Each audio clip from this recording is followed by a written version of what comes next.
ఇంతవరకు చక్కగా దేవుని నామమును మనము స్తుతించి ఘనపరిచి గొప్ప చేశాం. కొన్ని నిమిషములు దేవుని వాక్యమును మనము ధ్యానం చేసుకుందాం. పరిశుద్ధ గ్రంథము నుండి కీర్తనల గ్రంథము 95వ కీర్తన 7వ వచనాన్ని చదువుకుందాం. రండి, నమస్కారము చేసి సాగిలపడుదము, మనలను సృజించిన యెహోవా సన్నిధిని మోకరించుదము. నేడు మీరు ఆయన మాటను అంగీకరించిన ఎడల ఎంత మేలు. దేవుని నామమునకు మహిమ కలుగును గాక. యేసుక్రీస్తు శ్రేష్టమైన ఉన్నతమైన నామములో అందరికి వందనాలు. అందరికి వందనాలు. వందనాలు చెప్పేటప్పుడు ముఖాలు చూసి వందనాలు చెప్పాలి కదా. ఇట మల్లుకొని ఇట్లా చెప్పాల్సి, అవును కదా. దేవుని నామమునకు మహిమ కలుగును గాక. మంచిది. ప్రభునందు ప్రియమైన వారలారా, రండి, నమస్కారము చేసి సాగిలపడుదుము, మనలను సృజించిన యెహోవా సన్నిధిని మోకరించుదము. ఈ లోకంలో ప్రతి జీవికి తనకంటూ ఒక బలం ఉంటుంది, తనకంటూ ఒక శక్తి ఉంటుంది.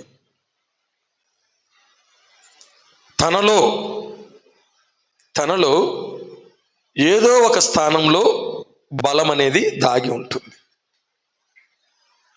ఉదాహరణకు ఏనుగు యొక్క బలము దాని తొండంలో ఉంటుంది. ఇకపోతే పక్షిరాజు గ్రద్ద యొక్క బలము దాని రెక్కలలో ఉంటుంది, పైకి ఎగురుతుందన్నమాట, దాని రెక్కలలో ఉంటుంది. సింహము యొక్క బలము అబ్బో మనకు బాగా తెలుసు కదా, దాని పంజాలో ఉంటుంది. చిరుత యొక్క బలము దాని వేగంలో ఉంటుందంట. చిరుత యొక్క బలం ఎక్కడ ఉంటుంది? దాని వేగం. జింక యొక్క బలము దాని పాదములలో ఉంటుందంట. ఇంకా ఎందుకంటే కీర్తనకారుడు ఏమంటాడంటే, నీవు నా కాళ్ళను లేడి కాళ్ళ వలె చేసితివి. ఇక వాక్య ఆధారాలు మనం చూసుకుంటే యోబు గ్రంథము 41వ అధ్యాయము 22వ వచనం. దాని మెడ బలమునకు స్థానము. దేవుని నామము స్తుతి కలుగును గాక. దాని మెడ బలమునకు స్థానము. దేని మెడ? మొసలి. ఏమిటంట? మొసలి గురించి వ్రాయబడింది. అదంతా కూడా మకరము అని ఉంటుందన్నమాట. మకరం అంటే ఏమిటి? మొసలి యొక్క బలము దేనిలో ఉంటుందంట? దాని యొక్క మెడలో ఉంటుంది. ప్రియమైన వారలారా, ఇంకా అదే యోబు గ్రంథము 39వ అధ్యాయము 21వ వచనం.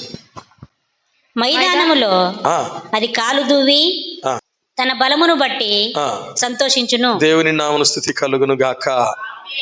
ఏది? గుర్రం యొక్క బలము ఎక్కడుందంట? దాని కాళ్ళలో ఉందంట. మైదానములో అది కాలు దువ్వి తన బలమును బట్టి.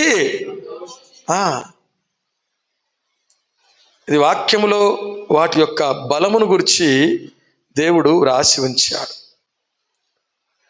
ఇదే 40వ అధ్యాయం 16వ వచనం. 40వ అధ్యాయం 16వ వచనం. దాని శక్తి దాని నడుములో ఉన్నది, దాని బలము దాని కడుపు నరములలో ఉన్నది. దాని బలము దాని కడుపు నరములలో ఉన్నది. ఏదది? నీటి గుర్రం యొక్క బలము ఎక్కడుందంట? దాని కడుపు నరములలో ఉన్నది అంటాడు. ఈ విధముగా ప్రతి జీవికి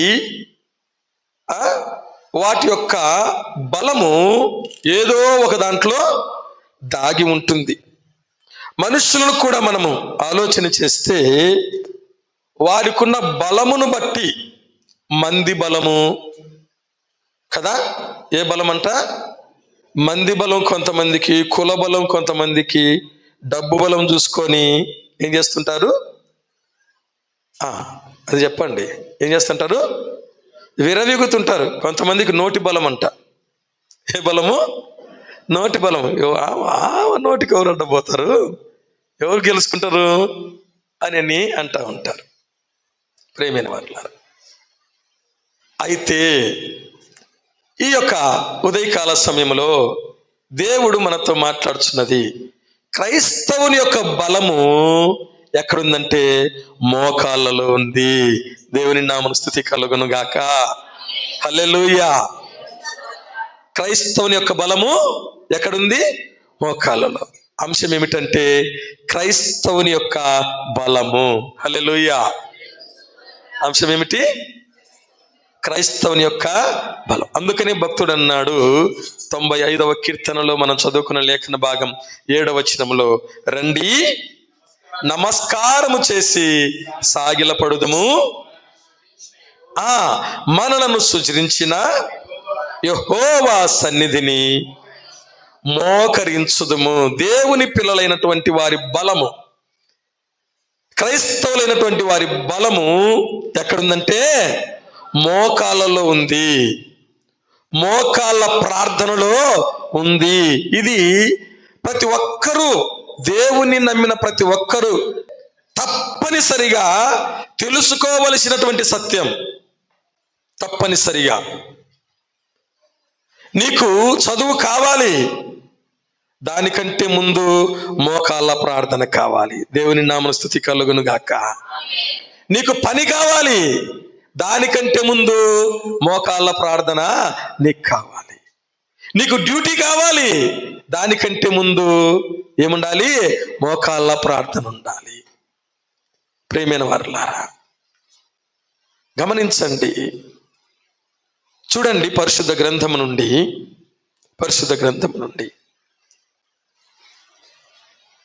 దినవృత్తాంతములు 2వ గ్రంథము,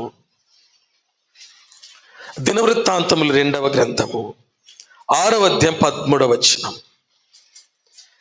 దినవృత్తాంతములు 2వ గ్రంథం 6వ అధ్యాయం 13వ వచనం. తాను చేయించిన 5 మూరల పొడుగును 5 మూరల వెడల్పును 3 మూరల ఎత్తును గల ఇత్తడి చప్పరమును ముంగిటి ఆవరము నందుంచి దాని మీద నిలిచి ఉండి సమాజముగా కూడియున్న ఇశ్రాయేలీయులందరికీ మొదటను మోకాలుని చేతులు ఆకాశము వైపు చాపి, ఇశ్రాయేలీయులందరి ఎదుటను మోకాళ్ళుని చేతులు ఆకాశం వైపు చాపి సొలొమోను ఇట్లని ప్రార్థన చేసెను. దేవుని నామమున స్తుతి కలుగును గాక.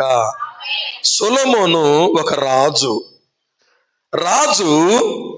దేవుని సన్నిధిలో ఎలా ప్రార్థన చేశాడంట? మోకాళ్ళుని ప్రార్థన చేశాడు.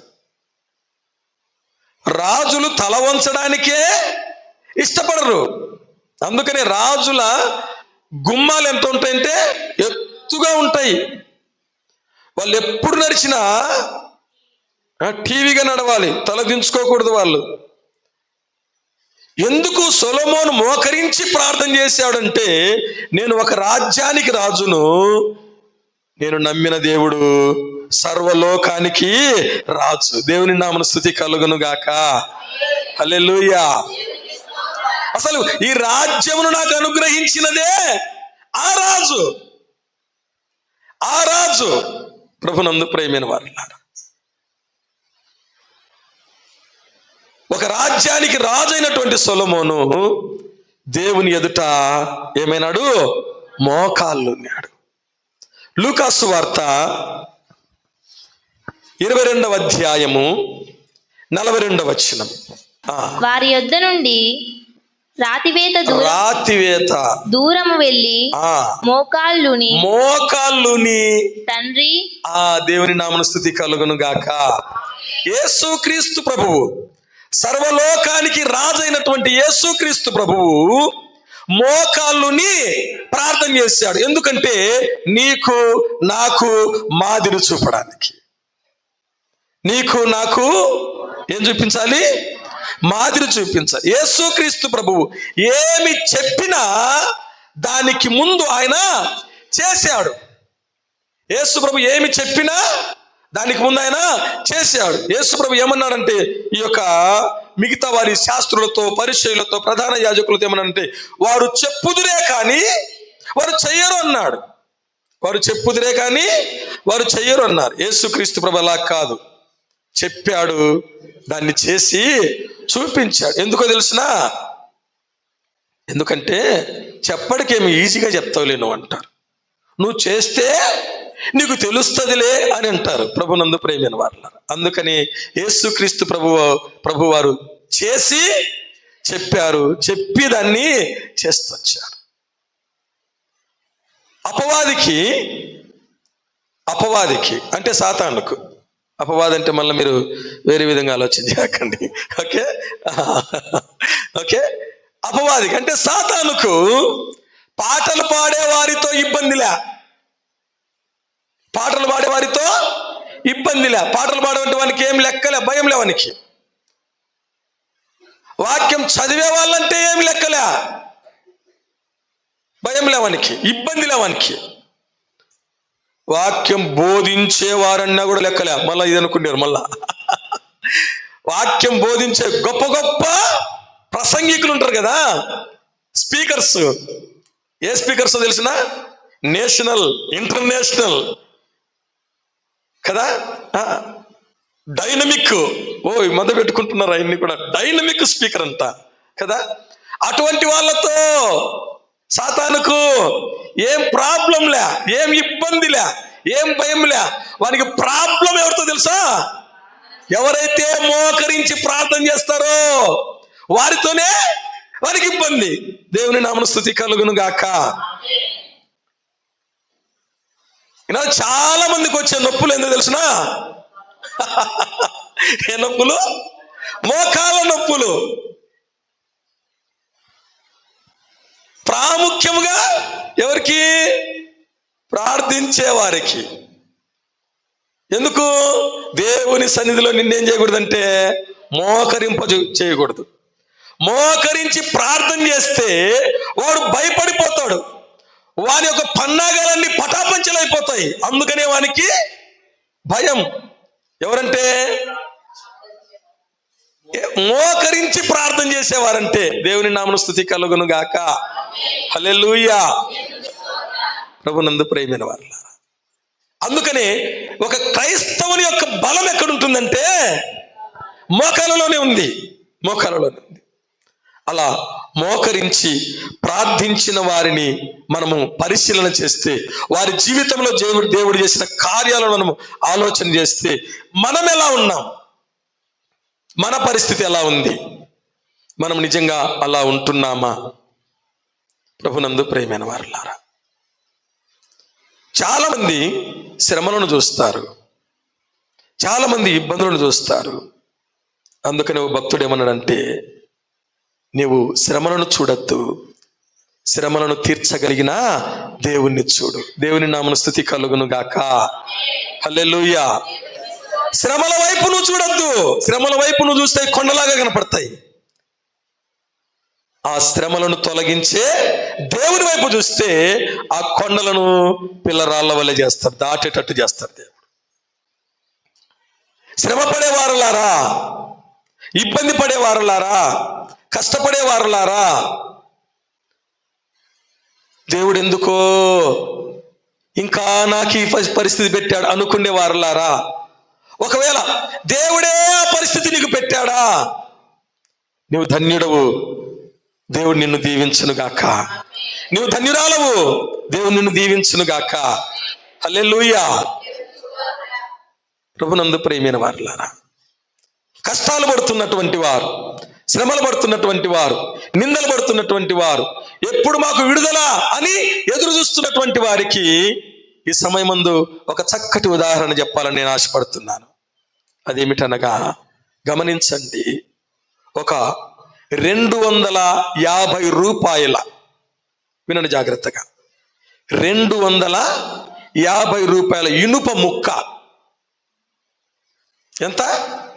250 రూపాయల ఇనుప ముక్క 500 డిగ్రీల వేడిలో దాన్ని వేడి చేస్తే, ప్రభునందు ప్రియమైన వారలారా, 1500 విలువ చేసేటటువంటి గుర్రం నాడాలు తయారవుతాయంట. గుర్రం యొక్క నాడాలు అంటే కింద ఉంటాయి కదా అవి. ఎంత దాని విలువ? దాని విలువ 250 రూపాయలు.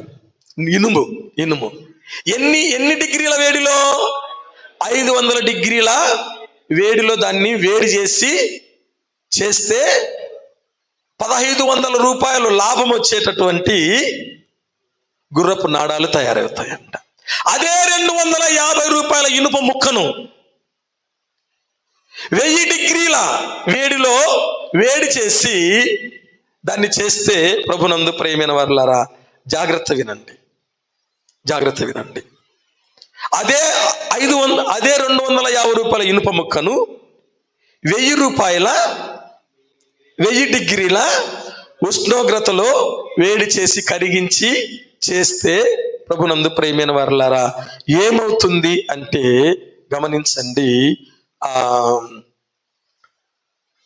10,000 రూపాయల విలువ కలిగినటువంటి మేకులు తయారవుతాయంట. ఎన్ని? 10,000 లాభం వచ్చేటటువంటి మేకులు. ఎన్ని వేలు? అదే 250 రూపాయల ముక్కనే వేడి ఎంతైంది? 500 నుంచి పెరిగింది. అదే 250 రూపాయల ఈ యొక్క ఇనుప ముక్కను 1500 డిగ్రీల ఉష్ణోగ్రతలో దాన్ని వేడి చేస్తే 15,000, ఇంతవరకు ఎంత చెప్పుకున్నాము? 10,000 కదా, 15,000 లాభం వచ్చేటటువంటి బ్లేడ్లు తయారవుతాయంట. దేవుని నామమున స్తుతి కలుగును గాక. వేడి ఎంత ఎక్కువైతే ఇనుప ముక్కకు అంత లాభం, అంత విలువ వస్తుంది. అర్థమవుతుందా? ఒకవేళ నువ్వు శ్రమ పడుతున్నావా, ఎక్కువగా శ్రమ పడుతున్నావా, దాని అర్థం ఏమిటంటే నువ్వు ఎక్కువ లాభం పొందుతున్నావని అర్థం. దేవుని నామమున స్తుతి కలుగును గాక. హల్లెలూయా. అలా ఉన్నవారితో దేవుడు మాట్లాడుతున్నాడు. నీ ప్రార్థన ఎలా ఉంది? నీ స్థితి ఎలా ఉంది? విడిపింపబడాలని ఆశ నీకుందా? అయితే నీ బలం ఎక్కడుందంటే మోకాళ్ళలో ఉంది, మోకాళ్ళ ప్రార్థనలో ఉంది. ప్రియమైన వారలారా, చూడండి పరిశుద్ధ గ్రంథము నుండి ఆదికాండము 24వ అధ్యాయము. ఆదికాండము 24వ అధ్యాయము 11వ వచనం. సాయంకాలమందు స్త్రీలు నీళ్లు చేదుకొనవచ్చు వేళకు ఆ ఊరి బయటనున్న నీళ్ల బావి యొద్ద తన ఒంటెలను మోకరింపచేసి ఇట్లా నేను, దేవుని నామమునకు స్తుతి కలుగును గాక. హల్లెలూయా. అబ్రాహాము యొక్క దాసుడు ఎలియేజరు చేసినటువంటి ప్రార్థన, తన ఒంటెలను మోకరింపజేసి, తాను మోకరించినట్టుగా లేదే అని అనుకోవచ్చును. ప్రభునందు ప్రియమైన వారలారా, ఈ మోకరింపజేసే అలవాటు ఎక్కడ నేర్చుకున్నాడంటే తన యజమానుడైన అబ్రహాము యొద్ద నేర్చుకున్నాడు. తాను మోకరించకుండా తన ఒంటెలను మోకరింపజేయడు అన్నాడు ఒక గొప్ప దైవజనుడు. దేవుని నామమున స్తుతి కలుగును గాక. గమనించండి, దిక్కుతోచని పరిస్థితిలో ఉన్నాడు. ఒక పెద్ద భారాన్ని తల మీద పెట్టి పంపాడు తన యజమానుడు. ఎప్పుడు ఎరగని దేశానికి వెళ్ళాడు. ఎప్పుడో 70 ఏళ్ల క్రితము వదిలి వచ్చినటువంటి గ్రామానికి పంపించాడు, దేశానికి పంపించాడు అబ్రహాము తన యజమానుడు. ఎట్లా చేయాలి? ఒకటే ఒక మార్గం, నేను మోకరించి ప్రార్థన చేయాలి. దేవుని నామమున స్తుతి కలుగును గాక. హల్లెలూయా. మోకరించి చేసిన ప్రార్థన అతని కార్యమును సఫలము చేసింది. దేవుని నామమున స్తుతి కలుగును గాక. హల్లెలూయా. అనుకున్నది అనుకున్నట్టే. ఎవరు వెళ్ళి చెప్పలే. బెతూయేలు ఇంటికెళ్ళి, లాబాను ఇంటికెళ్ళి అబ్రహాము ఒక దాసుని పంపాడు. అబ్రహాము గొప్పగా ఆశీర్వదింపబడ్డాడు. తన కుమారునికి మీ ఇంట్లో బిడ్డను చేసుకోవడానికి వచ్చిన ఎవరు వెళ్ళి చెప్పలే. ప్రభునందు ప్రియమైన వారులారా, దేవుని కార్యము. అందుకని వాక్యం ఏం చెప్తుందంటే, దేవుని ప్రేమించు వారికి అనగా తన సంకల్పము చొప్పున పిలువబడిన వారికి మేలు కలుగుటకై సమస్తమును సమకూడి జరుగుచున్నవని ఎరుగుదుము. దేవుని నామమున స్తుతి కలుగును గాక. రోమాపత్రిక 8వ అధ్యాయం 28వ వచనంలో మాట ఉంటుంది, మీరు ప్రయాసపడి ఒకటేమైనా తీయకండి. ఆల్రెడీ నేను చదివేశాను కాబట్టి ఇంకా కదా.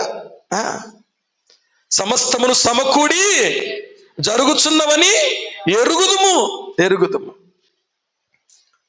అబ్రహాము దాసుడు చేసినటువంటి మోకాళ్ళ ప్రార్థన అతని కార్యమును త్వరగా సఫలము చేసింది. దేవుని నామమున స్తుతి కలుగును గాక. అక్కడ ప్రార్థన చేశాడు. ఏమని తెలుసునా? ప్రభువా యెహోవా, నేను వచ్చిన కార్యము త్వరగా సఫలము చేసి.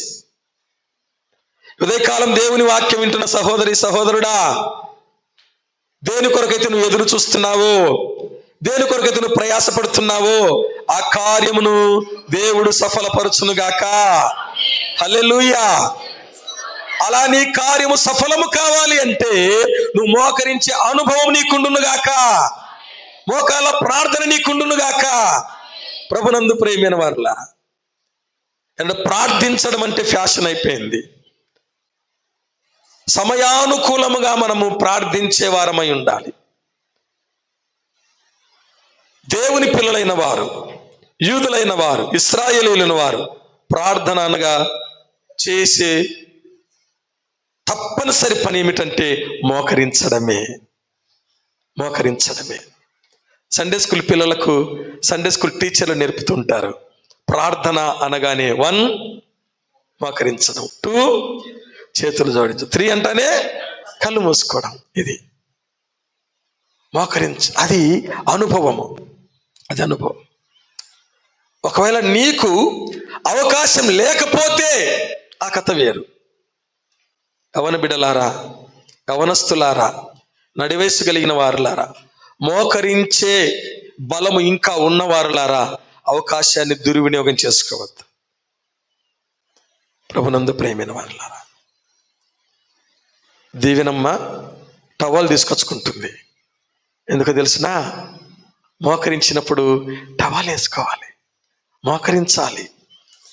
ఎందుకు నేను ఇట్లా నొక్కి చెప్తున్నానంటే, దేవినమ్మకు పాల పండ్లు వస్తున్నాయి.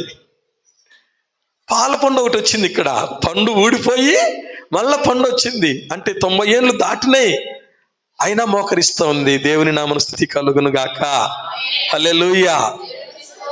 ప్రభునందు ప్రియమైన వారులారా,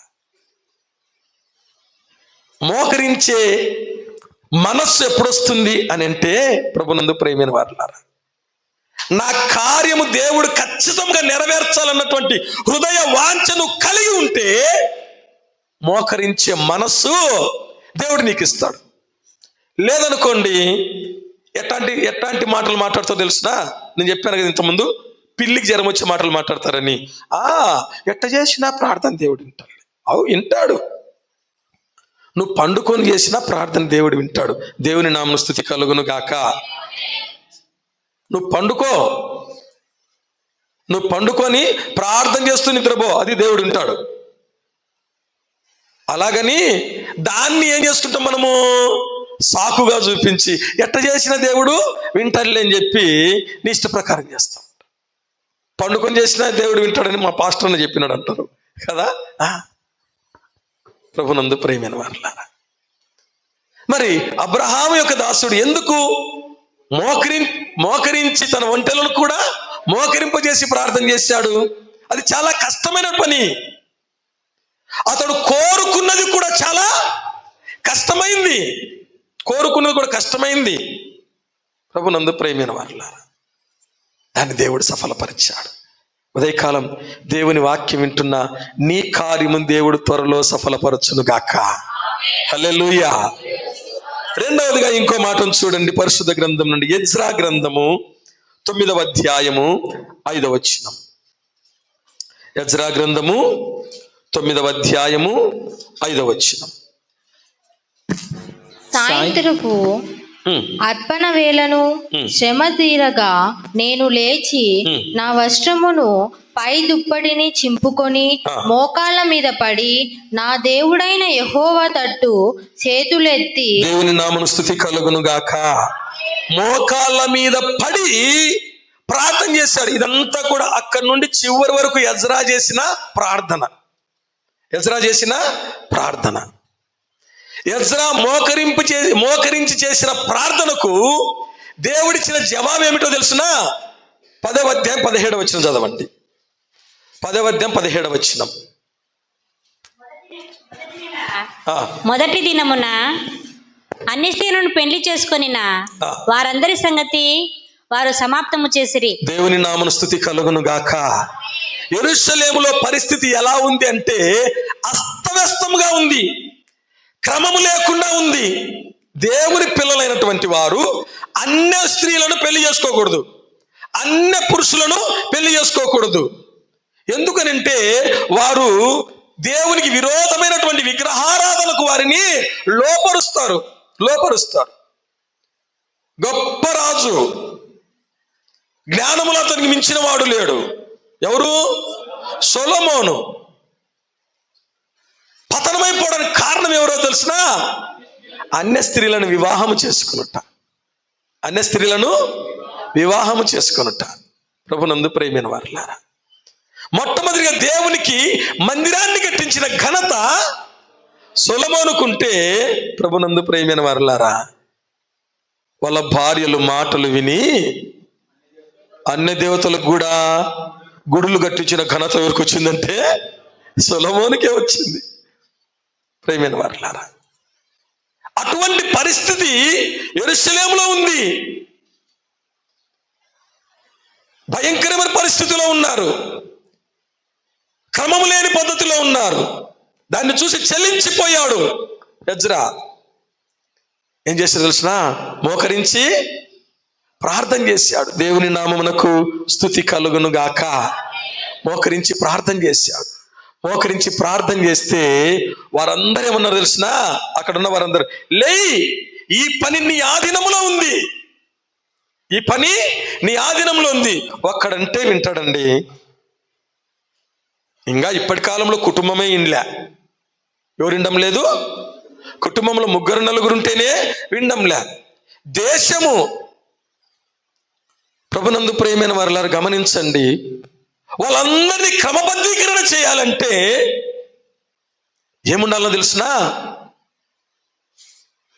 దేవుని కార్యం అక్కడ జరగాలి. వాళ్ళ హృదయాలను దేవుడు ప్రేరేపించాలంటే ఇక్కడ ఎజ్రా మోకరించి ఏం చేస్తున్నాడు? ప్రార్థన చేస్తున్నాడు. అయ్యా, అందరూ తమ మార్గంలో చెరిపి వేసుకున్నారు. ఎక్కడ చూసినా అన్య స్త్రీలు ఉంటున్నారు. మాత్రమే కాదు, వీళ్ళు కూడా వాళ్ళని చేసుకున్నారు. ఘోరంగా ఉంది పరిస్థితి, ఏమి చేయాలి అని మోకరించి ప్రార్థన చేస్తే వాళ్ళు వచ్చి అంటున్నారు, లేయ్, ఈ పని నీ ఆధీనంలో ఉంది అన్నారు. 1-2 కాదు, వాళ్ళు ఏమని చెప్తున్నారు తెలిసిన? ఇందులో చాలా మంది అపరాధులము అంటున్నారు. ఒకరు కాదు, చాలా మంది అపరాధులము. కొంచెం గడువు ఇయ్యి, మేము ఆ పని చేస్తామని మొదటి దినమునే సమాప్తి చేశారంట. దేవుని నామమున స్తుతి కలుగును గాక. హల్లెలూయా. ఉదయకాలం దేవుని వాక్యం వింటున్న సహోదరి సహోదరుడా, నీ కుటుంబం అస్తవ్యస్తముగా ఉందా? క్రమము లేని స్థితిలో ఉన్నారా? బాగుపడాలనుకుంటున్నారా? నువ్వు చేయాల్సింది ఏమిటో తెలిసిన? మోకరించు దేవుని సన్నిధిలో ప్రార్థన చేయి. నీ భర్త క్రమమైన స్థితిలో లేడా? నీ భార్య క్రమమైన స్థితిలో లేదా? నీ పిల్లలు క్రమమైన స్థితిలో లేరా? నీ కుటుంబం అస్తవ్యస్తముగా ఉందా? బాగుపడాలని నీకు కోరికుందా? అయితే నువ్వు చేయాల్సిన పని ఏమిటో తెలిసిన? రండి నమస్కారం చేసి సాగిలపడదము, మనను సృజించిన యెహోవా సన్నిధిని మోకరించుదము. దేవుని సన్నిధిలో నువ్వు మోకరించు, నువ్వు మోకరించి ప్రార్థన చేయి. దేవుడు నీ ప్రార్థన వినును గాక. అస్తవ్యస్తంగా అక్రమంగా ఉన్నటువంటి నీ స్థితిని దేవుడు మార్చును గాక. హల్లెలూయా. ప్రభునందు ప్రియమైన వారలారా, మూడవదిగా చూడండి, దానియేలు గ్రంథము 6వ అధ్యాయం 10వ వచనం. దానియేలు గ్రంథము 6వ అధ్యాయం 10వ వచనం. ఇట్టి శాసనము సంతకము చేయబడనని దానియేలు తెలుసుకొనినను అతడు తన ఇంటికి వెళ్ళి యథాప్రకారముగా అనుదినము ముమ్మారు మోకాళ్ళుని తన ఇంటి పైగది కిటికీలు యెరూషలేము తట్టునకు తెరవబడి ఉండగా తన దేవునికి ప్రార్థన చేయుచు ఆయనను స్తుతించుచు వచ్చాడు. దేవుని నామమున స్తుతి కలుగును గాక. దానియేలు చేసిన ప్రార్థన మోకరించి చేశాడు. అనుదినము ముమ్మారు ఏం చేస్తున్నాడంట? మోకాళ్ళుని ప్రార్థన చేస్తున్నాడు. అనుదినము ముమ్మారు మోకాళ్ళుని ప్రార్థన చేస్తుంటే, ప్రభునందు ప్రియమైన వారలారా, జరిగిన విషయం ఏమిటో తెలిసిన? రాజు శాసనం తలక్రిందులైపోయింది. రాజు శాసనము తలక్రిందులైపోయింది. ప్రభునందు ప్రియమైన వారలారా, వాళ్ళందరూ వచ్చి రాజుతో ఏమన్నారంటే, రాజా నువ్వు మాకు దేవుడు. ఎన్ని రోజులు? 4 రోజులు, 30 రోజులు నువ్వు దేవుడు. ఎవరైనా నిన్నే అడగాల. ఎవరి దగ్గర ప్రార్థన చేయకూడదు. ప్రార్థనే కాదు, అడగకూడదు, అసలు సహాయం కూడా అడగకూడదు. ఇది శాసనం చేయి. ఎన్ని రోజులు? 30 రోజులు. తరువాత రాజు ఏమన్నాడు తెలిసిన? ఆయన రాజ్యం అంతము లేనిదన్నాడు. దేవుని నామమున స్తుతి కలుగును గాక. ఆయన రాజ్యం యుగ యుగములు ఉంటుందన్నాడు. దేవుని నామమున మహిమ కలుగును గాక. నేను ఎంతకాలం తెలిసిన? 30 రోజులు అన్నారు వీళ్ళు. ఆయన దానియేలు చేసిన మోకాళ్ళ ప్రార్థన రాజు ఆజ్ఞను ఏం చేసింది? తలక్రిందులు చేసింది. రాజు శాసనం తలక్రిందులు చేసింది. వాక్యం చెబుతుంది, నీకు విరోధముగా రూపింపబడిన ఏ ఆయుధమును వర్ధిల్లదు. నీకు విరోధముగా రూపింపబడిన ఏ ఆయుధమును వర్ధిల్లదు. ఎప్పుడు తెలిసిన? దానియేలు లాగా నువ్వు మోకరించి ప్రార్థన చేస్తే నీకు విరోధముగా నీ ఆఫీసులో ఉన్నవారు వర్ధిల్లకుందురుగాక. దానియేలు లాగా నువ్వు మోకరించి ప్రార్థన చేస్తే నీ పని దగ్గర నీకు విరోధముగా ఉన్నవారు వర్ధిల్లకుందురుగాక. నీకు విరోధముగా తలంచే ప్రతి తలంపు అది విరగొట్టబడునుగాక. హల్లెలూయా. దావీదు ప్రార్థన చేశాడు, ప్రభువా అహీతోపేలు ఆలోచనను చెడగొట్టన్నాడు. అహీతోపేలు నాకు విరోధముగా ఆలోచన చేస్తున్నాడు, నువ్వు చెడగొట్టు అంటే, నాయనా వాడుంటే ఎప్పటికైనా ఇబ్బందినైనా వాణ్ణి లేకుండా చేస్తానన్నాడు. దేవుని నామమున స్తుతి కలుగును గాక. అడుగు వాటికంటే ఊహించు వాటికంటే అత్యధికముగా చేసే దేవుడు ఏమన్నా తెలుసిన? వాని ఆలోచన చెడగొట్టమన్నావు. వాని బుద్ధే పనికిరాని బుద్ధి కాబట్టి ఏం చేస్తాను? వాణ్ణి లేకుండా చేస్తాను. దానియేలు చేసిన మోకాళ్ళ ప్రార్థన రాజు శాసనాన్ని తలక్రిందులు చేయడమే కాదు, దానియేలు మీద నింద మోపినటువంటి వారు ఆ సింహాల గుహలో పడవేయబడితే వారు సింహపు అడుగు భాగమునకు రాక మునిపే సింహముల పాలైరి. సింహములు వారి ఎముకలను సహితము పగలగొరికి పొడి చేసినంట. దేవుని నామమున స్తుతి కలుగును గాక. ఎంత ఆకలితో ఉన్నాయి చూడండి. ఎలా ఉన్నాయి సింహాలు? ఎట్టున్నాయి? ఎంత ఆకలితో ఉన్నాయి చూడండి. అంత ఆకలితో మనం ఉన్నామనుకోండి, చిన్న రొట్టె దొరికిన ఏం చేస్తాము? కొట్లాడుకొని తింటాం. జ్వరపడతామంట కదా. కొంచెం టైం మీరిపోకూడదు కదా. అంత ఆకలితో ఉన్నటువంటి సింహాలు దానియేలును మాత్రం ఏమీ చేయలేకపోయినాయి. ప్రభునందు ప్రియమైన వారలారా, ఇంకొక గొప్ప భక్తుడు ఏమన్నాడు తెలిసిన? దానియేలు మోకరించి ప్రార్థన చేస్తే సింహాలు దానియేలు ముందర మోకరించినాయి. దేవుని నామమున స్తుతి కలుగును గాక. హల్లెలూయా. దానియేలు మోకాళ్ళని ప్రార్థన చేస్తే రాజు దానియేలు ఎదుట మోకరించాడు, సాష్టాంగ నమస్కారం చేశాడు. దేవుని నామమున స్తుతి కలుగును గాక. నువ్వు మోకరిస్తే నీకు విరోధముగా రూపింపబడిన ఏ ఆయుధమును వర్ధిల్లకుండును గాక. నీకు విరోధముగా తలంచే ప్రతి తలంపు విరగొట్టబడును గాక. నీ శత్రువులు వెనుకకు మల్లుదురు గాక. హల్లెలూయా. క్రైస్తవుని యొక్క బలం ఎక్కడుందో తెలిసినా మోకాళ్ళలో ఉంది. క్రైస్తవుడు అంటే బలహీనుడు కాదు, బలవంతుడు. దేవుని నామమున స్తుతి కలుగును గాక. మన పైకి ఒంటి కాలు మీద వస్తారు. ఎందుకో తెలిసినా, ఏం చూసుకునిరా నీకింత బలము? ఏంటంట, ఏం చూసుకొని నీకింత బలము? ఏం కాదు, నా దేవుడే. భక్తుడు ఏమన్నాడంటే, నా దేవుడే నాకు బలం అన్నాడు. హల్లెలూయా. ఇంకో మాట చూడండి, రాజులు మొదటి గ్రంథము 18వ అధ్యాయము 42వ వచనం. రాజులు మొదటి గ్రంథము 18వ అధ్యాయం 42వ వచనం. ఆహాబు భోజనము చేయబోయెను గాని ఏలియా కర్మెలు పర్వతము మీదికి పోయి నేల మీద పడి ముఖము మోకాళ్ళ మధ్య ఉంచుకొనెను. దేవుని నామమున స్తుతి కలుగును గాక. ఏలియా ముఖము ఎట్లంట, మోకాళ్ళ మధ్య నుంచుకొనెను. మోకాళ్ళ మధ్యకి ఎప్పుడు పోతుంది? మోకరించి పూర్తిగా వంగిపోయి మోకాళ్ళ మధ్యలో ముఖం పెట్టుకున్నాడు. అంటే మోకరించి ప్రార్థన చేశాడు. చాలా మందికి డౌట్ రావచ్చు, మోకరించి ప్రార్థన చేస్తే నీ సమస్య తీరిపోతుందా, నా సమస్య తీరిపోతుందా? నువ్వు ఎంతసేపు చేస్తున్నావు? నీ మోకాళ్ళ అనుభవం ఎంత ఉంది?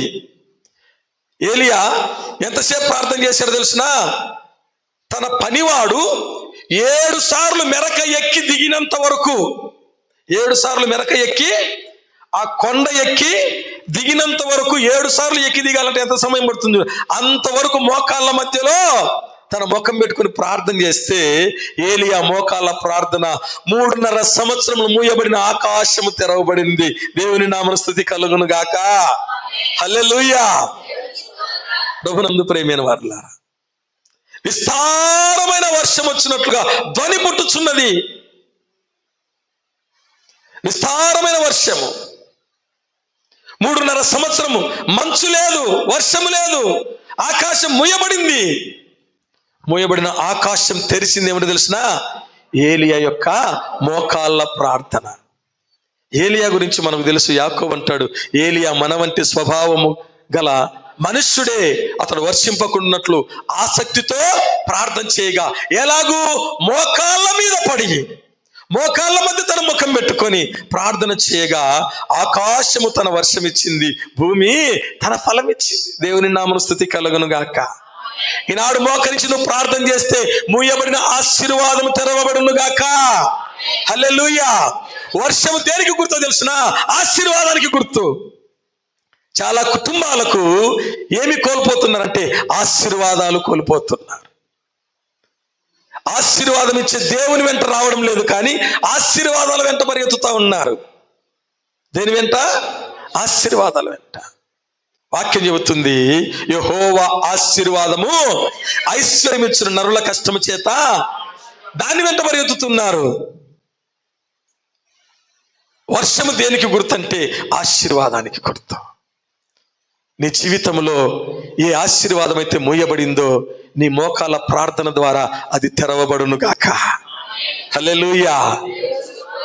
అబ్రహాము యొక్క దాసుని లాగా, ఎజ్రా లాగా, ఇంకా దానియేలు లాగా, ఏలియా లాగా మోకాళ్ళ అనుభవం నీకుండును గాక. ఇంకో మాట చూడండి, పరిశుద్ధ గ్రంథం నుండి మార్కు సువార్త 1వ అధ్యాయము 40వ వచనం. మార్కు సువార్త 1వ అధ్యాయం 40వ వచనం. ఒక కుష్ఠరోగి ఆయన యొద్దకు వచ్చి ఆయన ఎదుట మోకాళ్ళుని, నీకిష్టమైతే నన్ను శుద్ధినిగా చేయగలవని ఆయనతో చెప్పి ఆయనను వేడుకొనగా. దేవుని నామమున స్తుతి కలుగును గాక. ఇది అనేక సార్లు మనము వినినటువంటి వాక్యమే. ఒక కుష్ఠరోగి ఆయన ఎద్దకు వచ్చి ఎలాగన్నాడంట? ఆయన ఎదుట మోకాళ్ళు. ఇందాక నేను చెప్పాను, మోకాళ్ళు ఎప్పుడు ఊనుతారు అంటే నీ సమస్య నుండి నువ్వు విడుదల పొందాలని నీ హృదయములో గట్టి తీర్మానం కలిగి ఉంటే, ప్రభునందు ప్రియమైన వారలారా, గమనించండి, అప్పటిలో ఇప్పుడైతే మందులు వచ్చాయి కానీ కుష్టు వ్యాధి అంటే అది అపవిత్రమైంది, అది ఎప్పుడు ఇంకా తీరిపోనిది, దీర్ఘకాలికమైనటువంటి రోగం. దాని నుండి విడిపింపబడేది ఇంకొకటి లేదు. యేసుక్రీస్తు ప్రభు దగ్గరికి వచ్చి ఆ కుష్ఠరోగి చేసిన పని ఏమిటో తెలిసిన? మొదట మోకరించాడు. మోకాళ్ళుని, నీకు ఇష్టమైతే నన్ను శుద్ధినిగా చేయగలవు, నాకు ఇష్టమే. యేసు ప్రభు చెప్పిన మాట ఏమిటో తెలిసిన? నాకు ఇష్టమే. ఎందుకు తెలిసిన?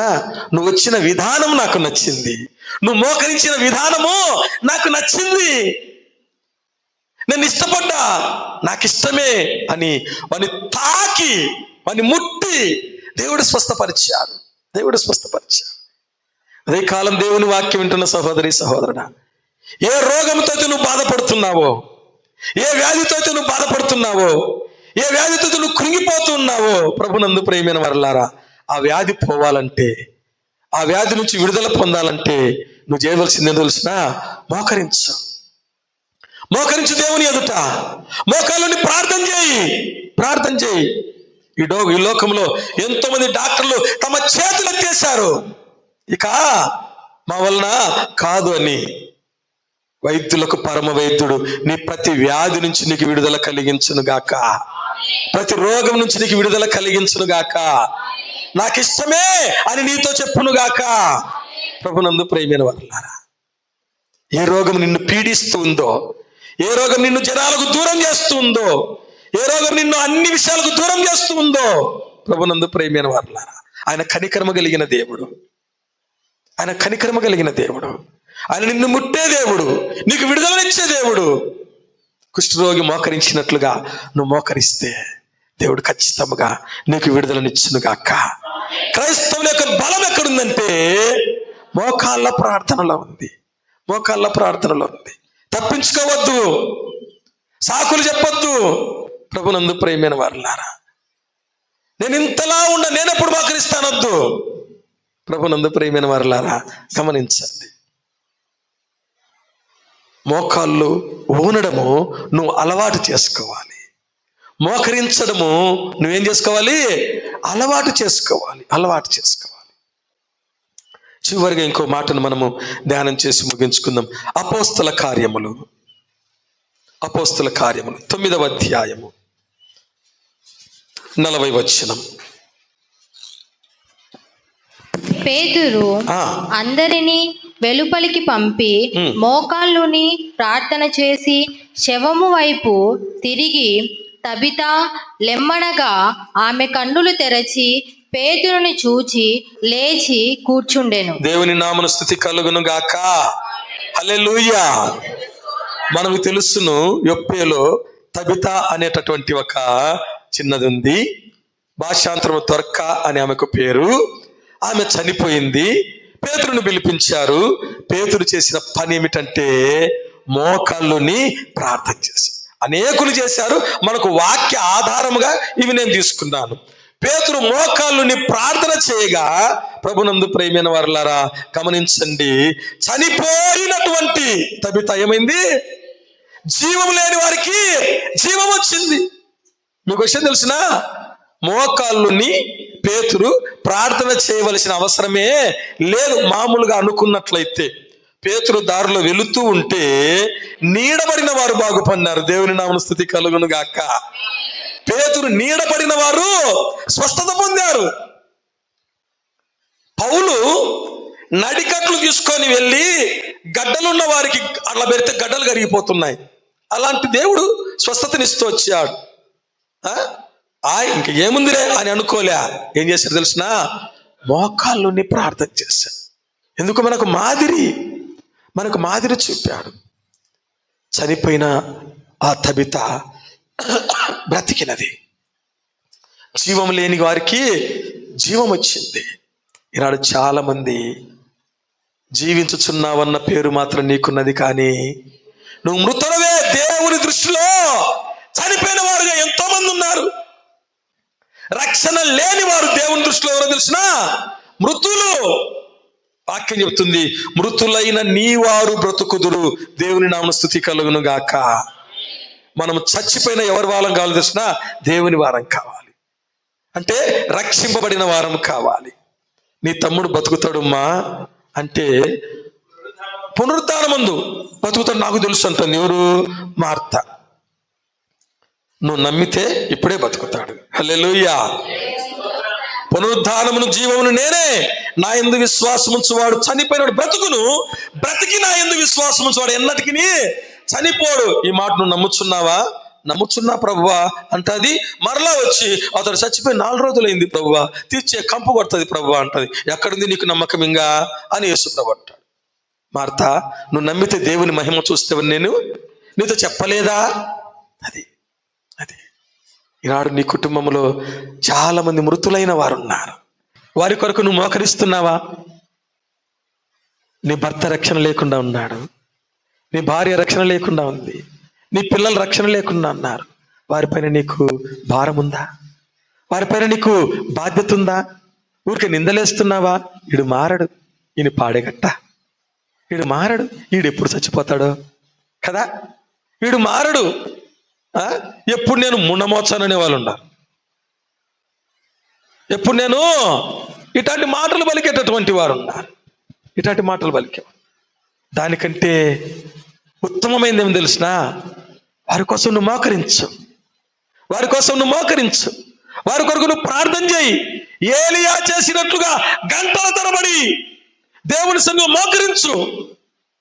నీ ఆసక్తిని దేవుడు చూస్తాడు, నీ ప్రేమను దేవుడు చూస్తాడు, నీ ప్రయాసమును దేవుడు చూస్తాడు.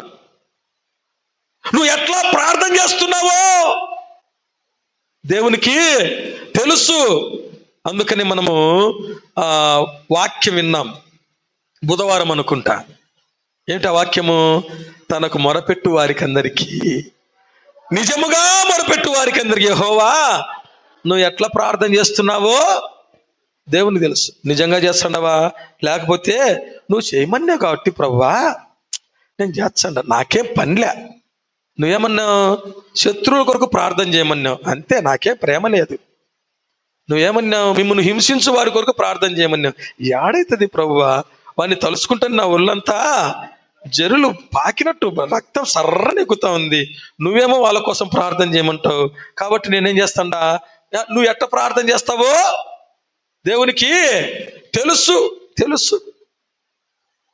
ఒక దైవజనుడు ఏమనంటే, ఆయన కూడా జ్ఞాని, ఆయన కూడా కాదు, ఆయన జ్ఞాని లేండి కదా. నువ్వు ఎట్ట ప్రార్థన చేస్తావు దేవునికి తెలుసు కదా. లోకంలో ఒక సామెత ఉంది, ఏమిటంటే చుట్టాలు దండిగా చుట్టాలు వస్తుండ్రని, ఒకరు ఇద్దరు వస్తుండ్రని ఎట్ట చేస్తామే అంటే, నువ్వు కొట్టినట్టే కొట్టు, నేను ఏడుచినట్టే ఏడుచు అనేదంట. ఏమిటి? నువ్వు కొట్టినట్టే కొట్టు, నేను ఏడ్చినట్టు ఏడుస్తా, వాళ్ళు వెళ్ళిపోతారు అని అంటే, ఈడు ఇంకా మొండోడు, నేను పోయినట్టే పోయినా పోలే అన్నాడంట. ఈడేమన్నాడు? నేను పోయినట్టే పోయినా నేను పోలే, ఈయనే ఉన్నానంట. అట్లా ఒక దైవజనుడు ఏమన్నాడంటే, మీరు ఎట్లా ప్రార్థన చేస్తున్నా దేవునికి తెలుసు, నేను కూడా విన్నట్టే ఉంటా అంటాడట. నేను కూడా ఎట్టుంటాను? విన్నట్టే ఉంటా. వినడానికి ఉన్నట్లు ఆయన చెవులు మందం కాలేదు కదా. వినడం గొప్ప సంగతే, చేయడం గొప్ప సంగతే. ఏం నీకు చెవుడు అంటే, నాకేం చెవుడు, ఇన్నా మరేమే చెయ్యను కదా. దేవుడు అట్నే ఉంటాడు. నువ్వు ఎట్లా ప్రార్థన చేస్తున్నావో ఆయనకు తెలుసు, ఆయనకు తెలుసు. ఉదయకాలం దేవుని వాక్యం వింటున్న సహోదరి సహోదరుడా, మరలా చెప్తున్నాను, నువ్వు పాటలు పాడితే వానికేం ఇబ్బందిలే, నువ్వు వాక్యం చదివితే వానికేం ఇబ్బందిలే, గొప్పగా వాక్యం చెబితే ఇబ్బందిలే. మోకరించి ప్రార్థన చేస్తేనే వాని మోకాలు వణుకుతాయంట. ఎవరిది? అపవాది సాతాను యొక్క మోకాళ్ళు వణుకుతాయి. ఎందుకు తెలుసునా? నా పన్నాగాలన్నీ పటాపంచలైపోతున్నాయి. ఈ ప్రార్థన చాలా బలమైంది. దేవుని నామమున స్తుతి కలుగును గాక. హల్లెలూయా. రండి, నమస్కారం చేసి సాగిలపడదుము, మనలను సృజించిన యెహోవా సన్నిధిని మోకరించుదుము. క్రైస్తవుడా, నీ బలం ఎక్కడుందో తెలుసునా? మోకాళ్ళ ప్రార్థనలో ఉంది. వాక్యం విన్న నీవు మోకాళ్ళ అనుభవం కలిగి ఉందువు గాక. ప్రతి పరిస్థితి, ప్రతి ప్రతికూలత మోకాళ్ళ ప్రార్థన ద్వారా అనుకూలపరుచుకుందువుగాక. నా ప్రార్థన దేవుడు ఆలకించి జవాబిచ్చునుగాక. ఈ వాక్యం దేవుడు మన వినికిడిలో దీవించి ఆశీర్వదించి ఫలింపజేయునుగాక. హల్లెలూయా, హల్లెలూయా.